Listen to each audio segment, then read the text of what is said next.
আজ একটি স্বরচিত গল্প পাঠ করে শোনাচ্ছি। গল্পটি ভালো লাগলে সাবস্ক্রাইব করবেন, লাইক দেবেন ও শেয়ার করবেন। গল্পের নাম আজও। গল্পটিতে দুটি বিভাগ। প্রথম বিভাগ। চৈত্রের শেষ, এর মধ্যেই বেশ গরম পড়ে গেছে। বহুদিন বৃষ্টির দেখা নেই। চারদিক কেমন গরমে ঝিমিয়ে আছে।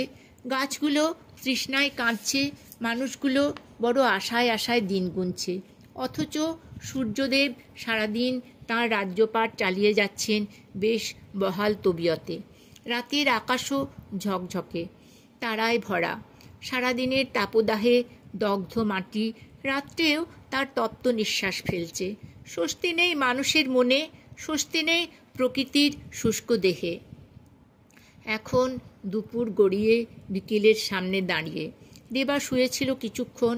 ঘুমোবার চেষ্টা করেও ঘুম এলো না। রাত্রেও আজকাল ঘুম আসতে চায় না। সারা রাত বিছানায় ছটফট করতে করতে কখন সকাল হয়ে যায়। সকাল থেকেই মন বিরক্তিতে ভরে থাকে। কোনো কাজ করতে ভালো লাগে না, অথচ কারো কাছে এটা প্রকাশ করতেও ইচ্ছা যায় না। তাতে অকারণ করুণার পাত্রী হয়ে উঠতে হয়। কেউ সমবেদনা জানাতে এলে বড্ড পীড়া দেয় তাকে। সব কিছু তখন আরও তেতো হয়ে ওঠে। বিকেলের শুরুতেই পশ্চিম দিকের কোণ থেকে একটা ছোট্ট কালো মেঘ আস্তে আস্তে সারা আকাশটাকে ছেয়ে ফেলল। এ গাছের মাথা থেকে ও গাছের মাথা অবধি লম্বা লম্বা পা ফেলে ঘুরতে লাগলো হাওয়ার দাপট। সে এলেও যেমন ঝটিতি, যাবার তারাও ছিল তার তেমনি। যাবার সময় সঙ্গে নিয়ে গেল কিছু ধুলোবালি, খড়কুটো, শুকনো ঝরা পাতা। তারপর অজস্র তীক্ষ্ণ তীরের মতো বরফ ঠান্ডা মার্বেলের গুলি নেমে এলো উত্তপ্ত তৃষ্ণার্ত ধূলি ধূসরিত ধরার বুকে। একটু আগে বৃষ্টি থেমে গেছে। সোদা সোদা গন্ধ ছড়িয়েছে চারদিকে।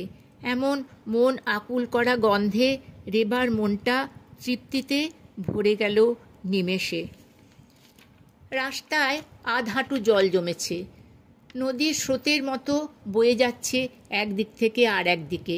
কিছুক্ষণ তাণ্ডব নৃত্যের পর আকাশ এখন শান্ত। চারদিকের গাছপালা, ঘরবাড়ির বহুদিনের ধুলোবালি ধুয়ে মুছে ঝকঝক করছে। উঠোনের একপাশের বেলি ঝাড়টি জলে কাদায় মাখামাখি হয়ে লুটিয়ে পড়েছে ভুঁয়ে। বারান্দার গ্রিলের পাশে লতিয়ে ওঠা মাধবীলতা গুচ্ছটিকে বিধ্বস্ত দেখাচ্ছে। তার নিজের হাতে লাগানো এই সমস্ত গাছ, গাছের ফুল, ফুলের গন্ধ রেবার অনেক দুঃখ, বেদনা আর হতাশাকে ভুলিয়ে দেয়।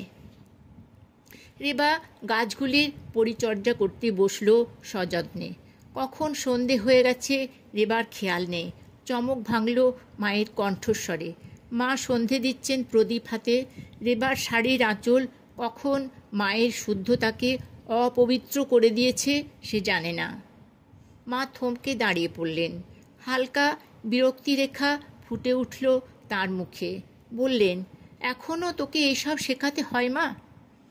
মা রেবাকে কখনো কটু কথা বলেন না, বিশেষ করে বিধবা হওয়ার পরে তো নয়ই।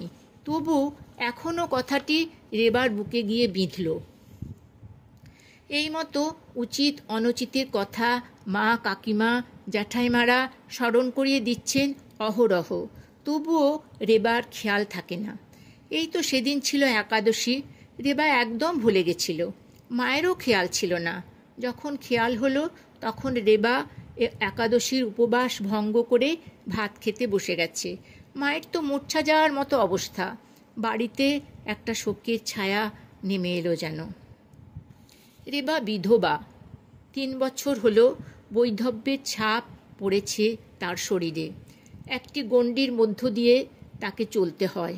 অনেক নিয়মনীতি মেনে চলা যে তার উচিত, এ কথা মুহুর্মুহু বুঝিয়ে যাচ্ছে সবাই। অথচ রেবা কুসংস্কারাচ্ছন্ন নয়, যার কোনো যুক্তি নেই, যা কেবল চাপিয়ে দেওয়া কতকগুলো ফাঁকা নিয়মনীতি, আর যা শুধু একপেশে মগজ ধোলাই হওয়া মেয়েরা এসব কোনোদিনই বুঝতে পারে না। কিন্তু রেবা বোঝে এসব মেনে চলার কোনো অর্থ নেই। কিন্তু নিজের জন্য কিছু চাওয়া এ বড় বিড়ম্বনার, বড় ছোট লাগে তখন নিজেকে। মা সময়ে অসময়ে চোখে জল ফেলেন, দীর্ঘ নিঃশ্বাস পরে থেকে থেকে। রেবা জানে এক রাশ দুঃখ জমা হয়ে আছে মায়ের বুকের মধ্যে। সেই বেদনাকে হালকা করতে মেয়ের বৈধব্য দশার পালকটুকু খসিয়ে মেয়েকে যে আর 5টা মেয়ের মতোই স্বাভাবিক করে রাখা যায়, সম্পূর্ণ নিজেদের ইচ্ছে দিয়েই বদলে নেওয়া যায়, চাপিয়ে দেওয়া বোঝাটা নামিয়ে দেওয়া যায়, এটা কখনোই বুঝবে না রেবার মা। নাকি বুঝেও 5 জনের কথার ভয়ে মেয়ের জীবনের তৈরি করা দুঃখ কষ্টকে বাড়িয়ে দিতে পিছপা হবেন না? এই অকারণ নিয়মনীতি ঠিক বলেই ধরে রাখতে চান? বহুদিনের অবান্তর ধ্যান ধারণা নিয়েই কি চলবে জীবন? কোনোদিনই কি এর পরিবর্তন হবে না? রীতা মাঝে মাঝে চিৎকার করে, তোমরা কি? দিদি মাছ খেতে ভালোবাসে, রাত্রিবেলায় ভাত না খেয়ে থাকতে পারে না, অথচ তোমাদের কথা মতোই সব কিছু হবে। আমাদের মতামতের কোনো মূল্যই নেই তোমাদের কাছে। রীতা বাড়ির ছোট মেয়ে, রেবা বড়, তারও আগে 2 দাদা, বাবা মা, বাড়ির এতজন গার্জেনের চাপে রীতার ফাঁকা আওয়াজ কারও কানে গিয়ে পৌঁছয় না। তার সব থেকে রাগ হয় দাদাদের ওপর। শিক্ষিত এ যুগের ছেলে হয়ে এরা প্রতিবাদটুকু পর্যন্ত করতে পারে না। বাবা মা যা বলে যাচ্ছেন, ইচ্ছেই হোক আর অনিচ্ছেই হোক, উচিত অনুচিতের কোনো প্রশ্নই নেই। রীতার মতে এ অন্যায়, অযৌক্তিক, এ অবিচার। রীতা যখন এসব নিয়ে গোল বাঁধায়, রেবা ভীষণ বিব্রত হয়ে পড়ে। তবে এই ভেবে রেবার খুব আনন্দ হয় যে রীতার প্রতিবাদী যুক্তিবাদী মন একদিন নিজেই নিজের ক্ষেত্র প্রস্তুত করে নেবে। যখন সে মা হবে, যখন সে শাশুড়ি হবে, তখন এক নতুন সংসারের সৃষ্টি করবে।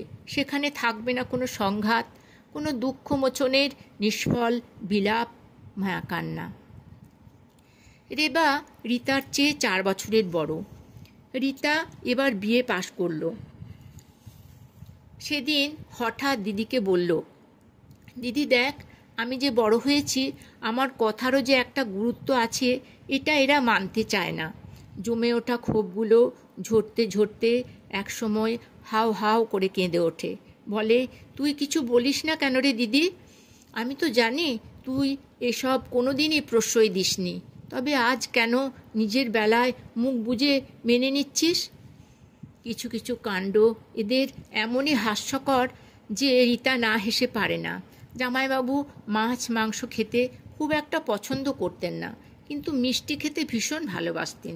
দিদি তাই মিষ্টি খেতে চায় না, বলে মিষ্টি খেতে গেলেই আমার কান্না আসে, বুকের মধ্যে একটা কষ্ট হয়, গলা দিয়ে মিষ্টি নামে না। তবু জোর করে ওরা তাকে মিষ্টি খাওয়াবেই। হৃদয় বলে যে একটা বস্তু আছে, ওরা কি সেটা কিছুতেই বুঝবে না? গতবার দুর্গাপুজোয় দাদারা সবার জন্য জামা কাপড় কিনে যখন বাড়ি এলেন, সবাই হুমড়ি খেয়ে পড়ল তার ওপর। কেবল রেবাই তফাতে দাঁড়িয়ে রইল। কোনো কিছুই তার জন্য মানায় না, কোনো কিছুর জন্য হ্যাংলামও যেন তাকে মানায় না। বড়দা 2 বোনের জন্য একই রকম শাড়ি এনেছেন, একটি হলুদ রঙের লাল পাড়, জমিতে কালো সবুজের আঁকিবুকি, অন্যটি হালকা নীল রঙের, জমিতে সাদার ছাপ। বড়দা প্রথমটি রীতার হাতে তুলে দিয়ে বললেন, এটি তোর। অপরটি রেবার হাতে তুলে দিলেন। রীতা আস্তে আস্তে শাড়িটি নামিয়ে রাখল। এটা দিদিকে মানাবে ভালো, দিদির ফর্সা রং, আমার শ্যামবর্ণ গায়ের পক্ষে ওই হালকা নীল সাদা শাড়িটাই ভালো। বড়দা হুশ করে উঠে চলে গেলেন সেখান থেকে। জানেন এরপর আপত্তি উঠবে, আর রীতাও কোলাহল করতে ছাড়বে না। হলেও তাই, যথারীতি মা, কাকিমা, এমনকি বাবা পর্যন্ত আপত্তি করলেন। বিধবাদের লাল শাড়ি পরতে নেই। কেন নেই সে প্রশ্নও করতে নেই। রীতা তবু বলল, কেন নেই? 24 বছরের একটি পরিপূর্ণ মেয়ের তার মানানসই পোশাক পরার অধিকার নেই? তা কেবল জীবনের একটা পরিবর্তন ঘটে গেছে বলেই? রেবা এসব ঘটনায় নিজেকে বড় অসহায় বোধ করে। না পারে বোনটাকে চুপ করাতে, আর না পারে এদের কিছু বোঝাতে। তবু বুকের ভিতরটা শুধু শূন্যতায় হাহা করে ওঠে। দ্বিতীয় বিভাগ। কাল ছিল রেবার বড়দার বিয়ে। বিয়ে খুব ঘটা করেই হচ্ছে, বাড়িতে লোকজনও এসেছে প্রচুর। কাল যখন বাসভর্তি বরযাত্রী উল্লাস করতে করতে চলে গেল, রেবা দরজায় দাঁড়িয়ে তাদের বিদায় জানালো। আসলে রেবা ওই সমস্ত জায়গায় খুব অস্বস্তি বোধ করে। আমিষাসীদের সঙ্গে এক আসনে বসে খাওয়া তার চলে না। এদিকে অল্প বয়সের একটা মেয়ে বিধবাদের জন্য গুটিকয় আসনে গিয়ে বসতেই জোড়ায় জোড়ায় কৌতূহলী দৃষ্টি তাকে ঘিরে ধরে। তাতে অস্বস্তি আরও বেড়ে যায়। আজ যখন বরবউ ছাদনাতলায় দাঁড়িয়ে, বধূর কোমরে মঙ্গল কলস, ঠিক সেই সময় খোঁজ পড়ল 7 জন এওর, যারা বউ বরণ করে ঘরে তুলবে। এওতির সংখ্যা একটি কম হচ্ছে। রীতা ফস করে বলে বসল, দিদি যাক না। সবাই মুখ চাহাচুই করতে লাগলো। ভাবকানা, রীতা এমন কথা বলল কি করে? এওতির কাজ করবে বিধবা? পাশের বাড়ির এক বৌদি বললেন, তুই আয় না রীতা, এও না পাওয়া গেলেও কুমারী দিয়েও হয়। অর্থাৎ কুমারী যদিও বা চলে, বিধবা নৈব নৈব চ। রেবার ছেলে সৈকত দাঁড়িয়ে দাঁড়িয়ে দেখছিল সব। বলল, তুমি যাও না মা, ওই তো তিন্নির মা, বুলানির মা, টুকাইয়ের মা সবাই আছে। হায় রে মায়ের দল, এখানেও তোরা নিয়মের ফাঁসজালে বাঁধা। ঘরের বধূকে যখন অন্তরের আকুতি দিয়ে বুকে তুলে নেওয়ার কথা, তার শুরুতেই এমন সংস্কারের শৃঙ্খল পুড়িয়ে দেওয়া হলো। তোরা জানলিও না, বুঝলিও না। সবার আগে যার বরণ করে নেওয়ার কথা, সে বাদ পড়ল শুধু তার সিঁথির সিঁদুর উঠে গেছে বলে। হায় রে বিধান, হায় রে সৃষ্টি। সৈকত মায়ের মুখের দিকে তাকিয়ে তখনও। রেবা ছেলের দিকে তাকিয়ে স্নিগ্ধ হাসি হাসল। ছেলে কি বুঝল কে জানে, আর কিছু বলল না। বিয়ে বাড়ির হইচই স্তব্ধ হয়ে গেছে অনেকক্ষণ। শেষ রাত্রি, ভোরের আকাশে এখনও অজস্র তারা জ্বলজ্বল করছে। রেবা আকাশের দিকে চাইল পরম মমতায়।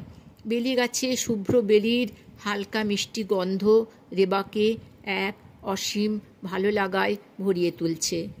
ওই আকাশ, ওই তারা আর ওই ফুলের মিষ্টি গন্ধ, এরা রেবার বড় আপনজন। কোনো হটকারিতা করবে না এরা রেবার সঙ্গে। রেবা 2 হাত বাড়িয়ে ওদের গ্রহণ করল।